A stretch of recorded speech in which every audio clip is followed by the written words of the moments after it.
Hello, everyone, and welcome. I'm Brian Demars. I'm here with Zach Allen at RIW Hobbies. Brand new studio, baby. This is exciting. Yeah, this is pretty incredible. Definitely. So this is one of the first videos that we were doing. We're going to do a deck tech on Zach's Chatterfang deck. Chatterfang. Chatterfang. Yeah, we call them the Chatter Gang. Chatter Gang? Yep. That's pretty insane. So this deck is green-black. Yep. And it is very squirrely. To say the least. Gotta get higher. Boom, Chatterfang. So we've got the deck laid out. We have 4 different categories. We kind of have the generic threats of the deck. All the squirrels. And they're very squirrely. We have another slide that we'll go to next that is the sort of engines of the deck. Yep. And then we'll talk about the mana. Yep. I guess before we get started on the threats, what are your impressions of this deck? Like, what was the inspiration for it, and like, how does it play? Like, what is it? Tell me about it. Okay, so Chatterfang is a general from Modern Horizons 2, fairly new, and kind of I was inspired to build it just because I opened it in a pack. I was like, hey, this thing looks really cool. There's not very many squirrels in Magic, but there was some historic context. There was like an infinite squirrel combo that got the card Earthcraft banned in Legacy. Mm-hmm. And for the most part, squirrels have been pretty bad in Magic's history, but Chatterfang's a really, really powerful card, and it has some cool things going for it that I really wanted to just explore, just see, how good we could make it, how powerful we could make it without crossing too many lines in a straight up CEDH, but still keep it nice and powerful, be able to win at any given table, and just see how powerful we could make the squirrels, because it's sweet to play with squirrels, right? Like, who doesn't love playing with squirrels? Well, it's sort of an aside. When I started playing Magic again in college, Sure. the first sanctioned tournament I played a squirrel deck. That's awesome. So I see a lot of the cards that I played with in that deck in here. Sure. And like, that just brings back so many fond memories for me. I played it was a blue-green squirrel opposition deck. Okay, that sounds awesome. Yeah. The range tournament? That wasn't legal. Okay. It was like Right Odyssey was like the brand new set. So Sure. 7th edition had opposition. Yep. And all of the squirrel token cards from Odyssey block, which I see quite a few of them in the deck. Who decided to reprint opposition in a core set? What was that? All right, whatever. It is a powerful card. Very Not good. in this green-black deck. No, I don't have opposition here, but it'd probably still be good if I could play it. But no, today we're just playing squirrels, and Chatterfang has a replacement effect on it. It says if one or more tokens would be created under your control, those tokens plus that many 1/1 green squirrel creature tokens are created instead. And it allows you to. There's not enough squirrels to just build a 100-card squirrel deck. There's just not that many good squirrels that exist. I'm already playing a couple questionable ones. But that replacement effect is so powerful. It's easy to make tokens, and doubling every token you make into actual power and toughness is really strong, especially when you can combo some cards we'll get into in the engine part with that effect. So really cool card. It also has black sacrifice X squirrels. Target creature gets +X, -X until end of turn, which sounds like flavor text. It sounds like they put a black ability on Chatterfang just to give it another color identity for its being a commander. It lets you play with black cards in your green squirrel deck. Yeah. Which is cool, but it's come up to be a lot more relevant than you would have guessed. There's a lot of things you'd want to kill. Definitely. Yeah. And it just, you don't really want to be playing a ton of removal because you do need these engine things that give you an ability to make squirrels, to get Chatterfang producing squirrels, but you still, you come up against, you play some deck where they just have some creature in play, and you got to get it off the table because it's about to do something too powerful, or it's locking you out of something, or maybe a Magus of the Moon, something crazy. And just having a removal spell on your commander at all times is just super nice. So it's come up in a lot of spots where I didn't think it'd be that relevant, and it just ended up being very relevant. So in a sense, you have a commander that is kind of a synergy combo piece. Yep. And also as much removal as you need. Exactly. So it's a very versatile commander. Yeah, Chatterfang's a lot better than it looks. Like, they finally made a squirrel that was really powerful. Chatterfang is that powerful. Usually the squirrels are the things they tack onto the powerful card, but no, Chatterfang's just actually powerful. So in terms of the actual squirrels we're playing, I've got Squirrel Sovereign as my Squirrel Lord. I have Earl of Squirrel, which is awesome. This is an unhinged. Are uncards legal in Commander? Not really, but I understand. I have Earl of Squirrel in my battle box too. Yeah, it's like, just sweet. Yeah, it's not really legal, but rule 0, you can always play it if the table agrees to it. And if the table doesn't want me to play with it, I can switch it out for something else. But who's not Put in gonna let you play something with more Earl of fun like Squirrel? Yawgmoth Will. Yeah, exactly. But who's not gonna let me play with Earl of Squirrel? It's so sweet. Squirrel Link, so sweet. But it's also a Lord. Squirrel Wrangler acts as a Lord. Toski, not really a Lord, but lets you draw a bunch of cards. And then Deranged Torment and Deep Forest Torment and Draykeeper actually are Lords.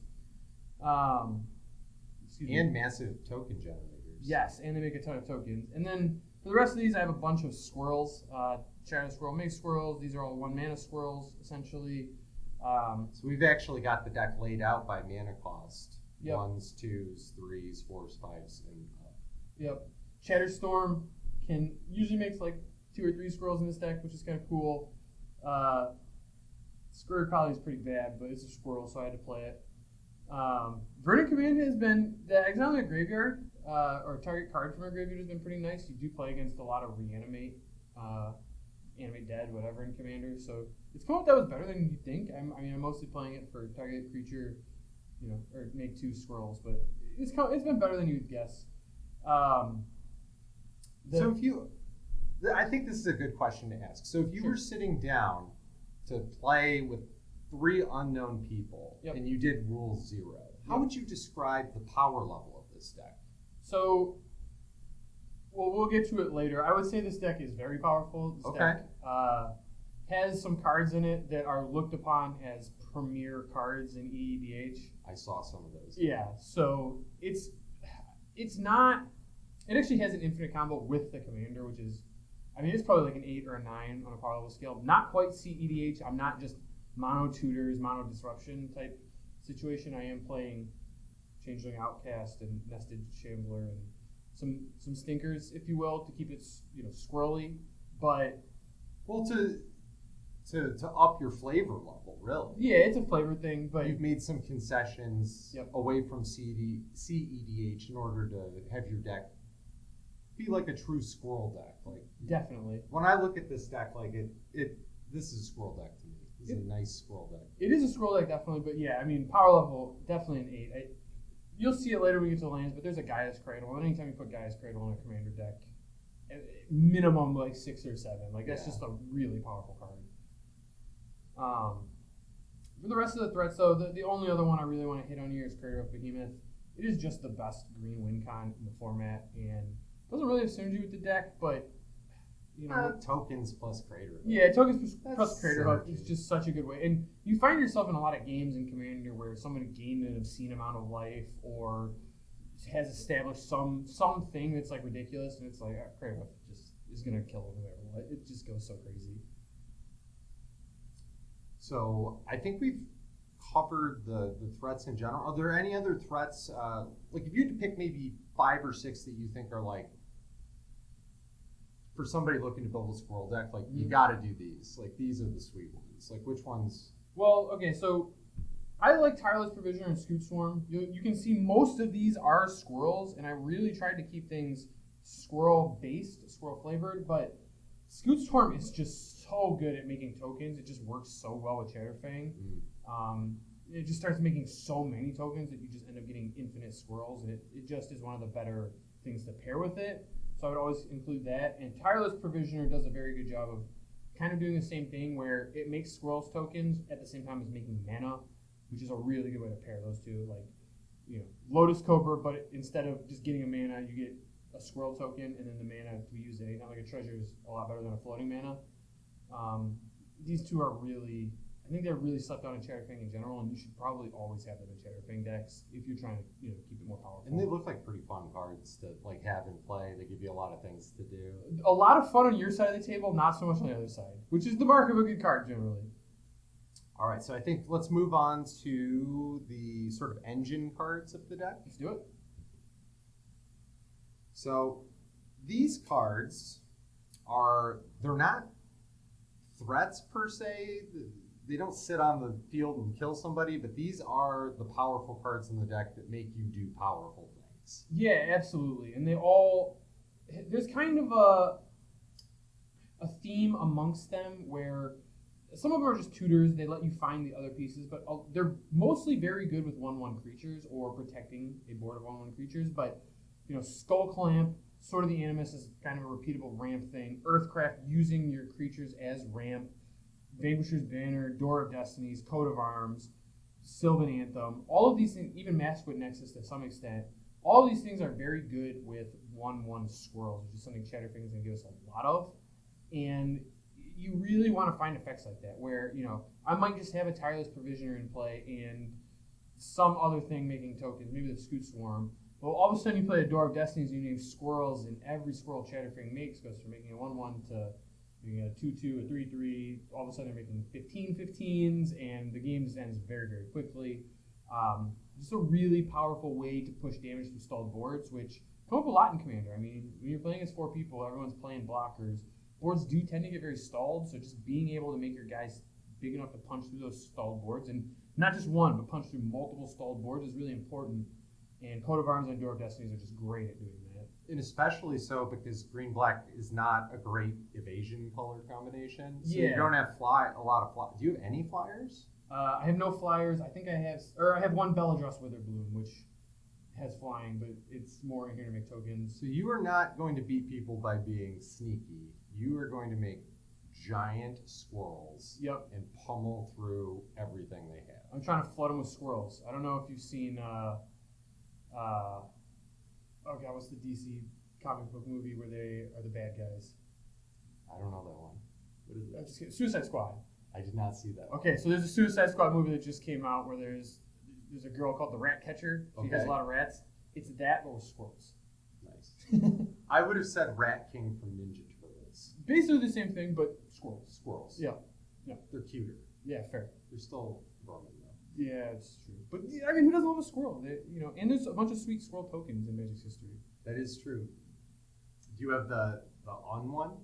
The old one? Ooh, I don't have it with me, but I do have it. That's cool too. I do have that one, yes. I like that one. It's funny that was like sort of like a nonsense token that went to like almost nothing when it came out. Yep. I think the Deranged Hermit was like one of the only cards that made squirrels. Yeah, at the time. And Squirrel Wrangler maybe.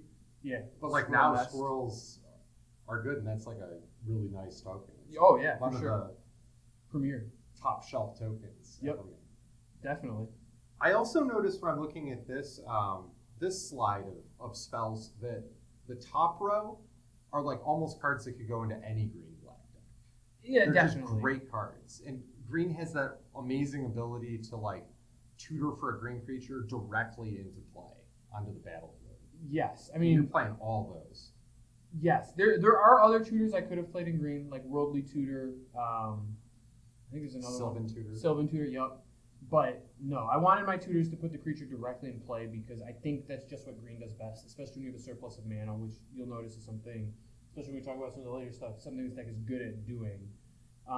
And it's not a deck that generates a lot of card advantage. I really don't have that many ways to draw cards outside of the Skull Clamp, which can be important, but I really wanted to stay away from something like Vampiric Tutor or Worldly Tutor because those are card disadvantage, and even though that doesn't always matter that much in Commander, I think with this deck it does matter because you're trying to put together a lot of effects, and the more times you mulligan, the more times people interact with you, the harder it is to kind of get these synergy effects going. And while Chatterfang is very powerful, it is very much synergistic. So a card like Demonic Tutor or Court of Calling, where you get the thing, you knock down a card, and it's the thing you need all the time, is just perfect for this deck. It's exactly what they're looking for. And a lot of your cards do the same thing. Like, they're squirrels, they make squirrels big, and they make more squirrels. Yep, and they work with Chatterfang. You don't really have like a toolbox, like a survival deck to like, I'll tutor for my wacky card to get out of any situation. Like, we're just building the critical mass every time. Basically. You'll notice a lot of the times I'm tutoring is for Deranged Hermit or Deforced Hermit.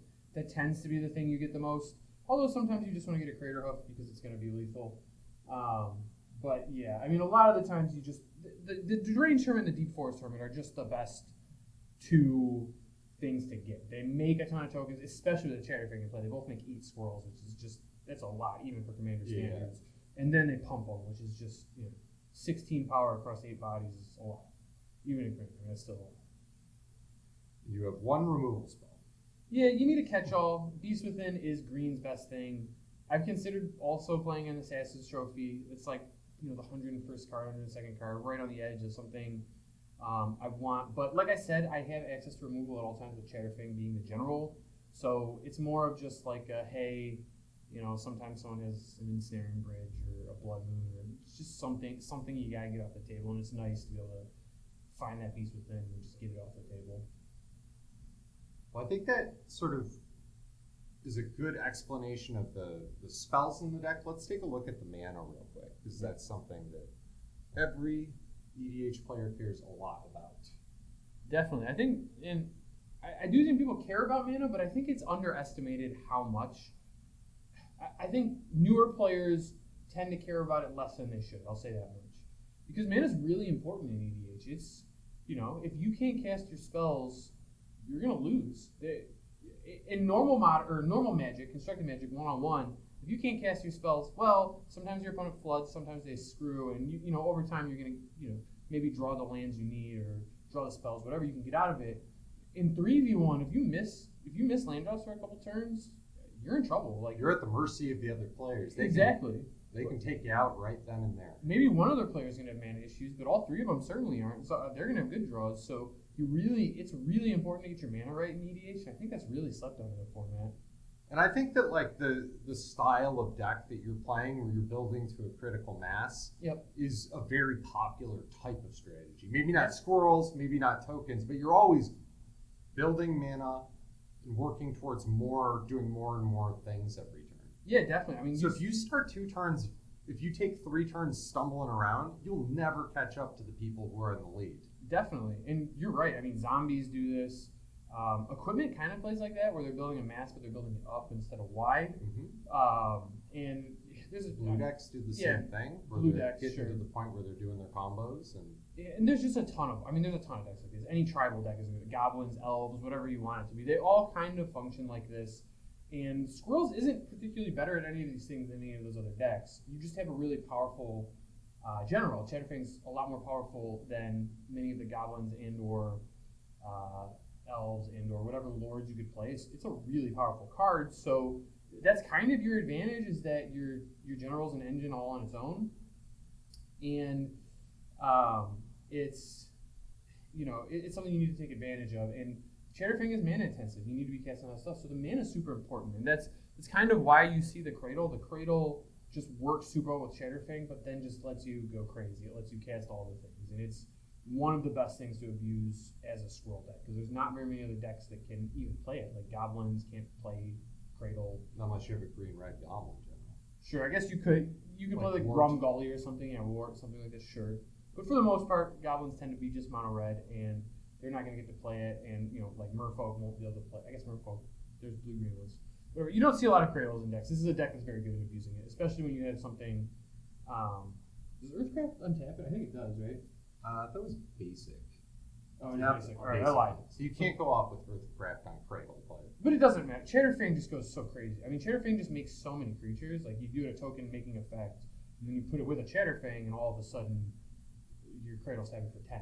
And that's enough. That ends the game. You do have the infinite combo with the Earthcraft and the Squirrel Nest. Yeah, that is an infinite combo. As long as you put the Squirrel Nest on a basic land. Yep. Then every time you tap the basic land to make a squirrel token, you can tap the squirrel to untap the squirrel.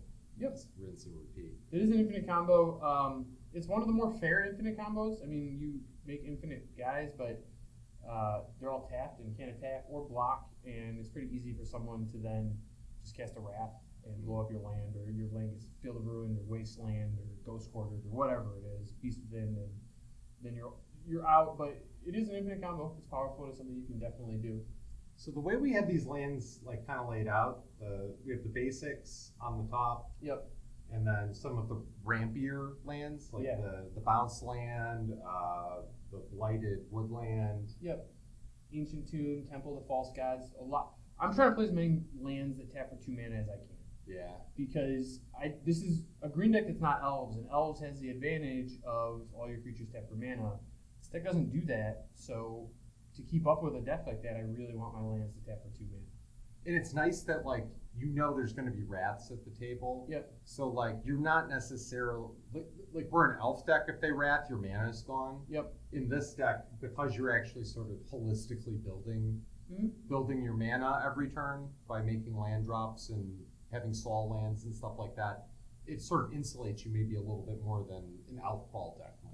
Definitely. In elf ball decks, you'll tend to see 30 lands, 33 lands, something. They tend to cheat on lands. I'm playing a full 40. Yeah, we counted 40. Yep. So it's, I am very serious about making my land drops in this deck. And like I said, I don't want to miss land drops. I want to play lands that tap for more mana, and I don't want to miss land drops. And we have the two best lands for making a bunch of mana. That's the real thing this color combo gives you in EDH. Cabal Coffers and Gaia's Cradle. And those two lands make a lot of mana. Yeah, a lot powerful. And you've got the Urborg to power up the Yep. coffers. The coffers is kind of bad without the Urborg, but when you have the Urborg, it's nice. We also have a Yavimaya just to let the Urborg or the coffers tap for green when it's not, you don't have a ton of swamps in play, which not really a combo, but whatever, it works. It makes the card more functional because it's kind of awkward in a deck that's more green than black.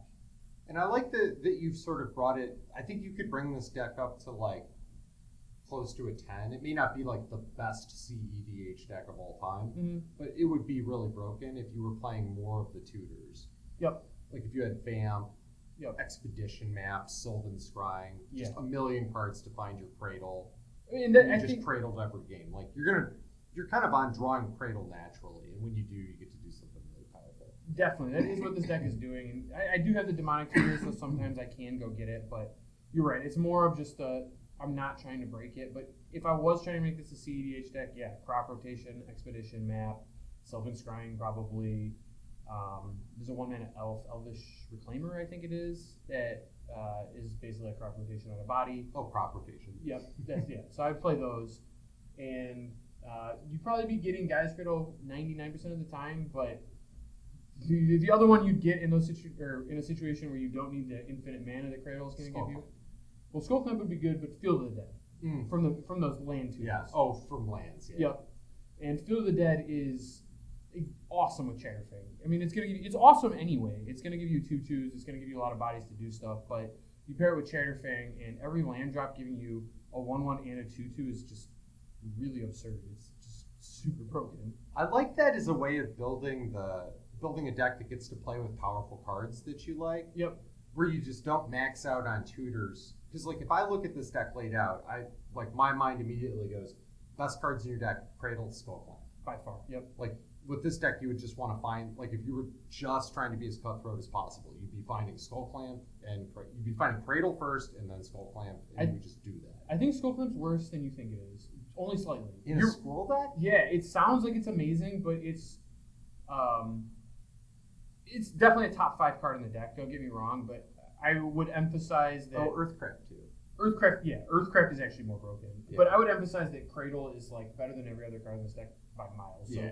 It's like whatever you mentioned, otherwise it's just like Cradle and then other cards like it's like you'd find Cradle first and then like whatever, maybe the Skull Clamp. Skull Clamp can be very good, don't get me wrong. Yeah. But it's just I just wanted to emphasize the gap between Gaia's Cradle and everything else because it is just. I agree. I do agree with that. Yep. But it's cool that you get to play with Skull Clamp and Gaia's Cradle, but you're not pushing it so hard that you're just only doing that. Like, exactly. Some games you'll get to Skull Clamp, some games you'll get to Earthcraft, some games you'll get to have a Cradle, but it's not just having those 3 things all the time. Definitely. And I will say one thing too about Cradle in this deck is yes, it's like unbelievable, but it is bad against the type of thing this deck is bad against anyway, which is Wraths. Yeah. Anytime someone's like repeatedly wrathing your board, this deck has a lot of trouble. It's not really good at recouping card advantage. If it gets wrathed a bunch, it can struggle. I have a few cards that are good at beating those type of things, but not enough where, the decks that are going to wrath you a bunch, they're prepared. They can beat you if they want to. And Cradle kind of gets owned by those effects. I mean, if they keep wiping your board, the Cradle gets a lot worse. So, that pairs really well in that dichotomy, though, where Cradle's bad in that matchup, Field of Dead's like unbelievable. So it's an interesting little pairing of those 2 cards. And I think like maybe also for the people watching the video who are maybe like thinking about like, oh, would I want to build this deck? They might see a Gaia's Cradle and be like, I can't afford a $1,000 card. Yeah. Like this is just prohibitive. I can't get this card. Yep. And you don't even really need it. Like you have a cradle, so Yep. you're going to take it out for a drive Yeah. when you have your deck, but you're not going to only cradle, you're not going to only tutor for it. Yeah. So like you could play this deck very reasonably without a cradle, and it really just takes it down from maybe like an 8 to a 7. Yeah. Well, Because you're not focused on cradle. exactly. Like You're focused on Chitterfang. if I was trying to play this in CEDH, I would be focused on the cradle. And I think if you wanted to play this at its most powerful, you do need the cradle. But in terms of casual commander, no, you definitely don't need a cradle. I like you said, I'm playing one because I owned one for my cube, not because I bought it for this deck or anything.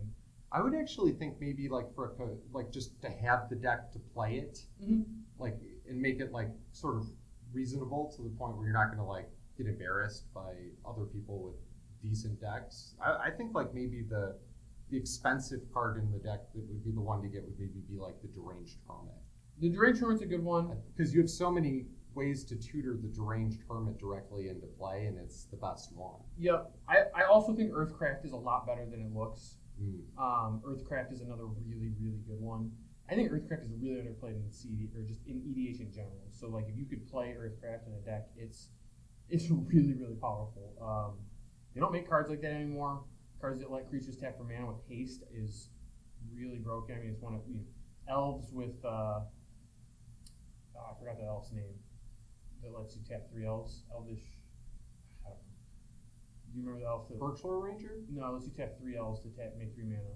Oh, Heritage Druid. Yeah, Heritage Druid. Yeah. Heritage Druid is broken because it lets you tap creatures with haste for mana. Yep. And that's what Earthcraft does. So it is more expensive for a reason, but it is one of those cards that I would want. But if you just wanted something to be Cradle-like, you could definitely play Nykthos Shrine of Nyx. That's kind of a good Cradle replacement. Growing Rites of Itlimoc is kind of expensive, but definitely more budget-friendly. I think that's like a $30 or $40 card, something in that range. So while Cradle is good, I don't think it's significantly... I mean, it is better, but it's not significantly better than a Growing Rites would be. So, well, the way you built your deck, you don't need a cradle to win the game. No, like you're more focused on Chitterfanging. So I just think that it's worth noting a lot of decks don't work unless you have the $1,000 cards or the $100 cards. You could cut, I think, like the Cradle, the Earthcraft, and even the Deranged Hermit that I think is the best money card in the deck. Probably. And your deck's still really good and really fun. It definitely helps, too, that Deep Forest Hermit is like a $1 or $2 card and essentially the same thing. Mm-hmm. So if you can't afford a Deranged Hermit and you just had a Deep Forest Hermit, you'd just be totally fine, too. It wouldn't matter. And in fact, that is something I've done with this deck in the past where, I was playing against people that, maybe have more budget-friendly decks and I still wanted to play my Chatterfang deck. Okay, I can just cut some of the money cards, put some other random green and black cards in, and just be good to go. Like I see a Hornet Queen laying over here on the side. That was another 101st card. Yep. And like that could even be like a Deranged Hermit. Exactly. In your deck. There's tons of ways to replace this. This is not the only way to build it. This is just my build, and any way you want to build it is going to be fine. The real secret to Chatterfang is that Chatterfang is the broken card, right? Yeah. So just put everyone a pair of Chatterfang. But a lot of it's mostly the same ideas. You play stuff that make tokens for Chatterfang. You get a couple other utility lands. I see a Swarm Yard, which obviously regenerates your squirrels. Yeah, keep Chatterfang on the battlefield. Keeps Chatterfang on the battlefield, and a Reliquary Tower. Reliquary Tower is not very good in this deck. I don't draw very many cards. It's really kind of just there for when you're skull clamping. But when you're skull clamping, you'll be happy to have it. And it's pretty free because you have Urborg and Yavimaya. But the colorless part can stink sometimes. Or even if just like an opponent is forcing everybody to draw a ton of cards. That happens too, yeah, for sure. But it's just free enough that you would play it. But this is a deck that I could see cutting a Reliquary Tower. I don't think it's like a must-have for the deck by any means. Let's get to the last slide here. Okay. And these are sort of ramp spells. Yep. So. Well, one of them is a combo card, but yes, ramp spells. So let's talk about these. So these are the ramp I have chosen to play. I mean, every deck plays Soul Ring.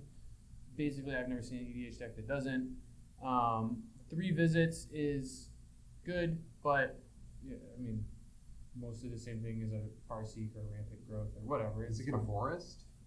It does. It gets a forest. It puts it into play untapped, which is the big reason to do it. But it gets a basic forest, which this deck doesn't want because of Earthcraft and Squirrel's Nest.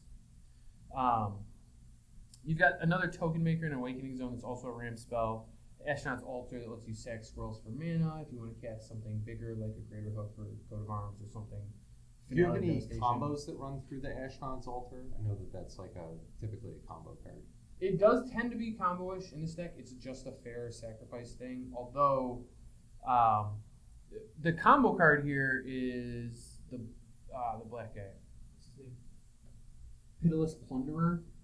Pitiless Plunderer goes infinite with Chatterfang's second ability. So, when you have Chatterfang and Pitiless Plunderer in play, you can sacrifice some number of squirrels. Pitiless Plunderer makes a treasure for each squirrel you sacrifice, and then Chatterfang makes squirrels equal to the number of treasures.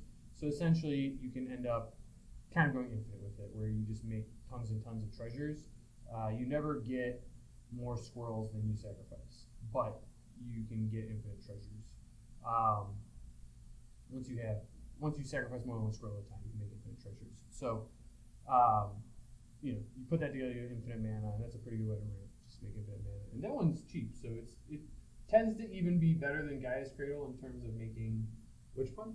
Pitiless Plunderer. Isn't that like a really expensive uncommon? I mean, it's like a $10 or $15 uncommon, but compared to a Gaia's Cradle, it's cheap. Well, compared to a Gaia's Cradle, everything's cheap. But I mean, it is one of the cards that I would tend to put in most Chatterfang decks if I can, and maybe it's one of the more expensive cards in your build, but it's going to be worth it because it wins a lot of games on its own. And it's just a really good commander card in general. You can play it in almost any deck that you build. Sure, and treasures are... I like cards like that, where it's not so specific, it only goes in your one deck, and you can kind of move it around and get some value out of it. Well, we're seeing a big move to making treasures more in Magic in general. Like, there's a lot more things designed around treasures, and that's a pretty good way to make treasures, especially in the color black. Probably one of the best ones. Yeah, definitely. Overall. There's Dockside maybe is better at making treasures, but outside of that, Pitiless Plunderer. Yep, I agree. But yeah, the other thing, I mean, Jeweled Lotus is just really good at putting Chatterfang in play immediately. You can just do it. Arcane Signet, Soul Ring every deck. Shamanic Revelation, just good way to draw some cards. Like I said, this deck can struggle against Wrath, so it can kind of get you some extra card draw. And life gain's pretty nice too when you have the Coat of Arms Definitely. in play. Yeah, you can gain a ton of life It's with like, that. oh, I have a bunch of tokens, boom, I'm at 80. Yeah, sure.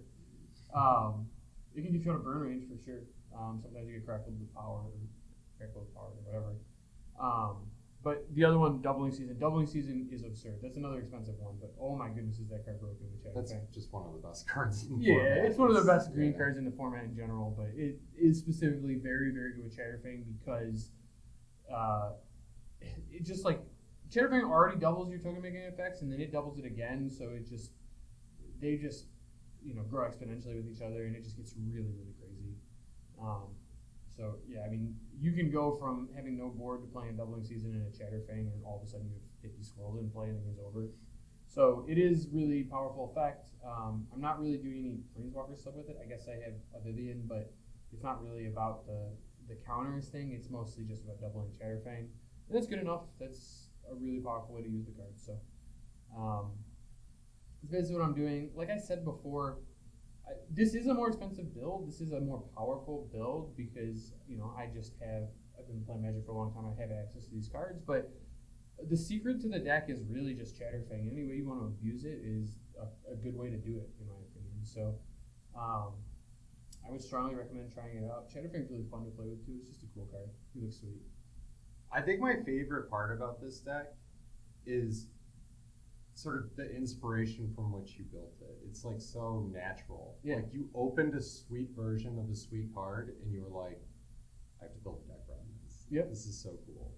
It just looked cool. I don't know. The full art version of me just looked awesome. So I was into it. I was very excited. Yeah.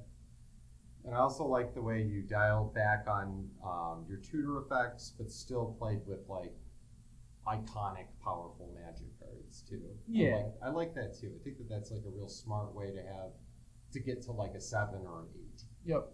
Because you do want to play with powerful cards, but like if you have Cradle every game, the games get a lot less interesting. Yeah. It's more fun to have Cradle in your deck and draw it in 10% of your games or whatever, because those 10% of games feel really special, sort of what winds up happening when you have a lot of tutors in your deck, you wind up with one play pattern. Exactly. Yep. When you don't have the tutors, you wind up with like just a multiplicity of play patterns that are dictated by what you draw. Sure. Yeah, definitely. So I like that you get to play with some of the best cards in Magic, and all you really had to do in order to keep it from being a CEDH deck was dial back on the tutors. Yep. And I think one of the maybe more missed aspects of what I did with this is I played mostly tutors that didn't get the most powerful card, right? Like you mentioned Skull Clamp, I mentioned Earthcraft, we both said Cradle. None of the green tutors get any of those cards. Right. And that is a cool way to build a deck, right? I do get to pick, this time I want to try and get a Realm Walker and go off, or a Scurry Oak, or a Scoot Swarm, or whatever it is, Earl of Squirrel. I like two for Earl of Squirrel a lot.